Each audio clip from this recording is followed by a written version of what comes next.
स्वागत है आप सभी का। आज हम बताएंगे निर्जला एकादशी के बारे में संपूर्ण जानकारी। यथा निर्जला एकादशी का व्रत कब पड़ता है, निर्जला एकादशी की पौराणिक कथा क्या है, पौराणिक इतिहास क्या है, निर्जला एकादशी को भीमसेनी एकादशी क्यों कहते हैं, निर्जला एकादशी में क्या करें और क्या ना करें, निर्जला एकादशी में किस मंत्र का प्रयोग करें, किस मंत्र का जप करें।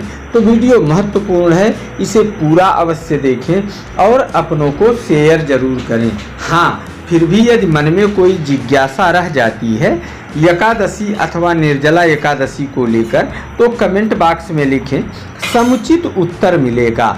निर्जला एकादशी का व्रत जेठ शुक्ल पक्ष की एकादशी को पड़ता है।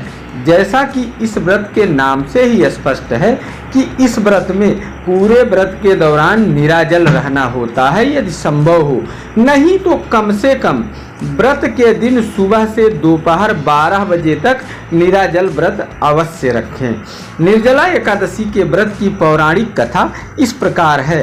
पांडवों के कल्याण के लिए महाराज युधिष्ठिर के पूछने पर भगवान श्री कृष्ण ने साल की सभी एकादशी व्रत के बारे में बताया और पांडवों ने सभी 24 एकादशियों का व्रत किया और उनका कल्याण हुआ। पर भीमसेन को साल में 24 एकादशी का व्रत करना बड़ा कठिन लगता था, क्योंकि उन्हें भूख बहुत लगती थी और वो सभी एकादशी का व्रत नहीं करना चाहते थे, क्योंकि उन्हें भूख ज़्यादा लगती थी और उन्हें परेशानी होने लगती थी। काफ़ी सोच विचार के बाद एक दिन जब महर्षि वेदव्यास पांडवों के घर आए, तब भीमसेन ने उनसे पूछा कि हे व्यास जी, आप कोई ऐसा उपाय बताएं जिससे हमें साल की सभी 24 एकादशियों का व्रत न करना पड़े। यह हमारे लिए बहुत कठिन होता है और हमें इस व्रत के दौरान भी भूख लगती है, जबकि एकादशी व्रत के दौरान अन्न खाना मना होता है, और कोई इसका बढ़िया उपाय बताएं, हम बहुत परेशान हैं। तब व्यास जी मुस्कुराए और मुस्कुराते हुए बोले कि हे भीमसेन, आपकी इस समस्या का केवल और केवल एक उपाय है। यदि आप जेठ शुक्ल पक्ष की एकादशी का व्रत निराजल रहकर करें तो आपको साल में पड़ने वाली सभी एकादशी व्रत का फल सहज ही प्राप्त हो जाएगा। तब भीमसेन बहुत खुश हुए और उन्होंने जेठ शुक्ल पक्ष की एकादशी आने पर निराजल रहकर व्रत किया। इसी कारण इस एकादशी को निर्जला एकादशी अथवा भीमसेनी एकादशी भी कहते हैं। निर्जला एकादशी में इन बातों का विशेष ध्यान रखें।